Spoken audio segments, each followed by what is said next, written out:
আমি প্ৰশ্নাৱলী সলভ কৰিছিলোঁ এইবোৰ তোমালোকে নিশ্চয় লিখি লৈছা মই কৈছিলোঁ যে যেতিয়া শিকাম নোট কৰি ল'বা লিখাৰ সময়ত এতিয়া চোৱা তলত ৰাসায়নিক বিক্ৰিয়াৰ প্ৰকাৰ টাইপছ অফ কেমিকেল ৰিয়েকশ্যন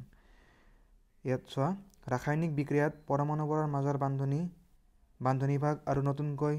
গঠিত হৈ নতুন পদাৰ্থ উৎপন্ন কৰে মানে যেতিয়া আমি ৰাসায়নিক বিক্ৰিয়া এটা সংঘটিত কৰোঁ তাত যিবিলাক বিক্ৰিয়ক পদাৰ্থ থাকে সেইবোৰৰ মাজৰ বান্ধনী ভাঙি যায় আৰু নতুনকৈ উৎপন্ন হোৱা পদাৰ্থবোৰ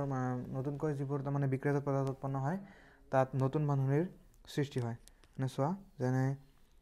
NaOH প্লাছ ACl ইয়াত চোৱা NaCl প্লাছ H2 মানে H2 হ'ব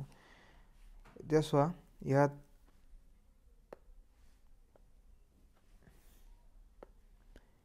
NaOH এনেকুৱা বান্ধনী আছিল এই বান্ধনী ভাঙিছে আৰু ইয়াত নতুন বান্ধনীৰ সৃষ্টি হৈছে সংযোজন বিক্ৰিয়া কম্বিনেশ্যন ৰিয়েকশ্যনছ কেলছিয়াম অক্সাইডে পানীৰ সৈতে তীব্ৰভাৱে বিক্ৰিয়া কৰি শিথিলিত চূণ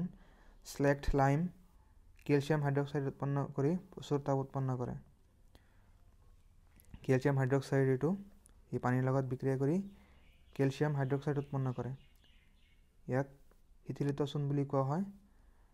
আৰু ইংলিছত স্লেক্ট লাইম বুলি কোৱা হয় এইবিলাক ৰিয়েকশ্যন মনত ৰাখিবা এনেকুৱা আহিব পাৰে এক্সামত যে শিথিলিত চূণৰ ৰাসায়নিক সংকেত লিখা তেতিয়া এইটো লিখিবা কেলছিয়াম হাইড্ৰক্সাইড আৰু যদি পৰা চূণ সোধে তেনেহ'লে লিখিবা কেলছিয়াম অক্সাইড এই বিক্ৰিয়াত কেলছিয়াম অক্সাইড আৰু পানী সংযোজিত হৈ এটা মাত্ৰ বিক্ৰিয়াজাত কেলছিয়াম হাইড্ৰক্সাইড উৎপন্ন কৰিছে ইয়াত চোৱা কেলছিয়াম অক্সাইড আৰু পানীয়ে লগ লাগি মাত্ৰ এটা প্ৰডাক্ট উৎপন্ন কৰিছে শিথিলিত চূণ এনেকুৱা এটা বিক্ৰিয়াত য'ত দুই বা ততোধিক বিক্ৰিয়ক পদাৰ্থ লগ হৈ এটা মাত্ৰ বিক্ৰিয়াজাত পদাৰ্থ উৎপন্ন হয় তাকে সংযোজন বিক্ৰিয়া বুলি কোৱা হয় তাৰমানে ইয়াত কৈছে ইয়াত চোৱা এই এক্সাম্পলটোত ইয়াত দুটা বিক্ৰিয়ক পদাৰ্থ লগ হৈ এটা মাত্ৰ প্ৰডাক্ট উৎপন্ন কৰিছে মানে দুটা বিক্ৰিয়ক পদাৰ্থ লগ হৈ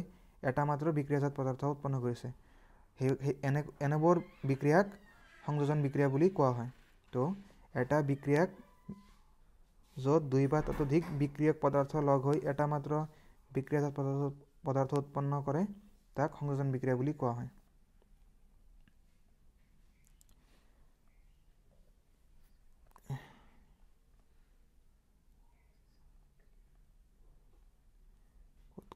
এইটো চোৱা শিথিলিত চূণৰ দ্ৰৱক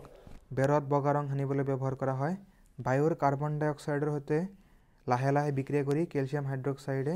বেৰৰ গাত কেলছিয়াম কাৰ্বনেটৰ এটা পাতল প্ৰলেপ সৃষ্টি কৰে বগা ৰং সনাৰ 2 দিনৰ পাছত কেলছিয়াম কাৰ্বনেটৰ প্ৰলেপটো উৎপন্ন হয়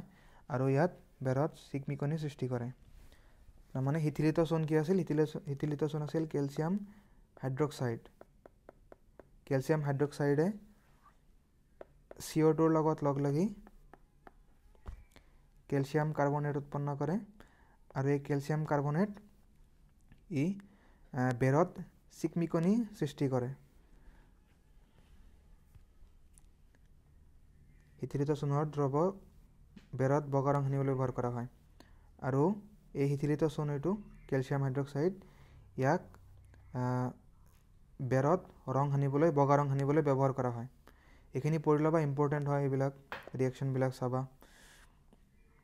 সংযোজন বিক্ৰিয়াৰ আৰু কিছুমান উদাহৰণ আলোচনা কৰা হওক এইবোৰ সংযোজন বিক্ৰিয়া মই কৈছিলোঁ ন যে যেতিয়া দুই বা ততোধিক বিক্ৰিয়ক পদাৰ্থ লগ লাগি এটা বিক্ৰিয়াজাত পদাৰ্থ উৎপন্ন কৰিব তাক সংযোজন বিক্ৰিয়া বুলি কোৱা হয় ইয়াতো চোৱা দুটা বিক্ৰিয়ক আছে ইয়াতো দুটা বিক্ৰিয়ক আছে কিন্তু প্ৰডাক্ট মাত্ৰ এটা আছে তো এইবোৰো সংযোজন বিক্ৰিয়াৰ উদাহৰণ যেতিয়া দুই বা ততোধিক পদাৰ্থ মৌল বা যৌগ লগ হৈ এটা মাত্ৰ বিক্ৰিয়াজাত পদাৰ্থ গঠন কৰে সেই বিক্ৰিয়াক সংযোজন বিক্ৰিয়া বুলি কোৱা হয় অলৰেডি আমি ডিছকাছ কৰিলোঁ যিবোৰ বিক্ৰিয়াজাত পদাৰ্থ উৎপন্ন হোৱাৰ লগতে তাপৰ উদ্ভৱ হয় সেইবোৰক তাপবৰ্জী ৰাসায়নিক বিক্ৰিয়া এক্সোথাৰ্মিক কেমিকেল ৰিয়েকশ্যনছ বুলি কোৱা হয় মানে য'ত যিবোৰ বিক্ৰিয়াজাত পদাৰ্থ উৎপন্ন হোৱাৰ সময়ত তাপো উৎপন্ন হয় সেইবোৰ বিক্ৰিয়াক তাপবৰ্জী ৰাসায়নিক বিক্ৰিয়া আৰু ইংলিছত এক্সোথাৰ্মিক কেমিকেল ৰিয়েকশ্যন বুলি কোৱা হয়। যেনে উদাহৰণ, এইবোৰ মনত ৰাখিবা দেই, এইবোৰ ইম্পৰ্টেণ্ট হয়। প্ৰাকৃতিক গেছৰ দহন, মানে যেতিয়া আমি মিথেনক অক্সিজেনত দহন কৰোঁ তেতিয়া CO2 পানী উৎপন্ন হয় আৰু লগতে তাপো উৎপন্ন কৰে। ৰেছপাইৰেশ্যন, শ্বসনো তাপবৰ্জী বিক্ৰিয়া। ৰেছপাইৰেশ্যন ইজ এক্সোথাৰ্মিক ৰিয়েকশ্যন। হজম প্ৰক্ৰিয়াত খাদ্যবস্তু সৰল পদাৰ্থলৈ ভাঙি যায়। উদাহৰণস্বৰূপে চাউল, আলু আৰু ৰুটিত কাৰ্বহাইড্ৰেট থাকে। এই কাৰ্বহাইড্ৰেটবোৰ গ্লুক'জলৈ ভাঙি যায়। এই গ্লুক'জ আমাৰ দেহৰ কোষত অক্সিজেনৰ সৈতে লগ লাগি শক্তিৰ যোগান ধৰে। এই বিক্ৰিয়াৰ বিশেষ নামটোৱেই হ'ল শ্বসন। ইয়াত কৈছে হজম প্ৰক্ৰিয়াত আমি যেনে ৰুটি খাওঁ, ৰুটিত কাৰ্বহাইড্ৰেট থাকে ন, এইবিলাক আমাৰ পাচন তন্ত্ৰই এইবিলাকক ডাইজেষ্ট কৰে, ভাঙি গ্লুক'জলৈ পৰিৱৰ্তন কৰে। আৰু এই গ্লুক'জবোৰ আমাৰ শৰীৰত যিবিলাক ককচেল থাকে তাত বহুত ৰিয়েকশ্যন হয়। তোমালোকৰ এতিয়া ইমান নালাগে। ক্ৰেব চাইকেল, চিট্ৰিক এচিড চাইকেল আৰু ইলেক্ট্ৰন ট্ৰান্সপৰ্ট ছিষ্টেম, এইবিলাক তোমাৰ নালাগে এতিয়া, এইবিলাক এডভান্স টপিক হয়, এইবিলাক 11-12ত লাগিব। এইটোও গ্লুক'জৰ ৰাসায়নিক সংকেত এইটো C6H12O6। এইবোৰ মনত ৰাখিবা ৰিয়েকশ্যনবোৰ। ইয়াত চোৱা শক্তি উৎপন্ন হৈছে, তাপ হয়, হিট, মানে এইটো তাপবৰ্জী ৰিয়েকশ্যন, এক্সোথাৰ্মিক ৰিয়েকশ্যন। বনস্পতিজাত দ্ৰৱৰ পচন সাৰলৈ পৰিৱৰ্তনৰ এটা তাপবৰ্জী বিক্ৰিয়া। মনত ৰাখিবা এইবিলাক উদাহৰণ লাগিব।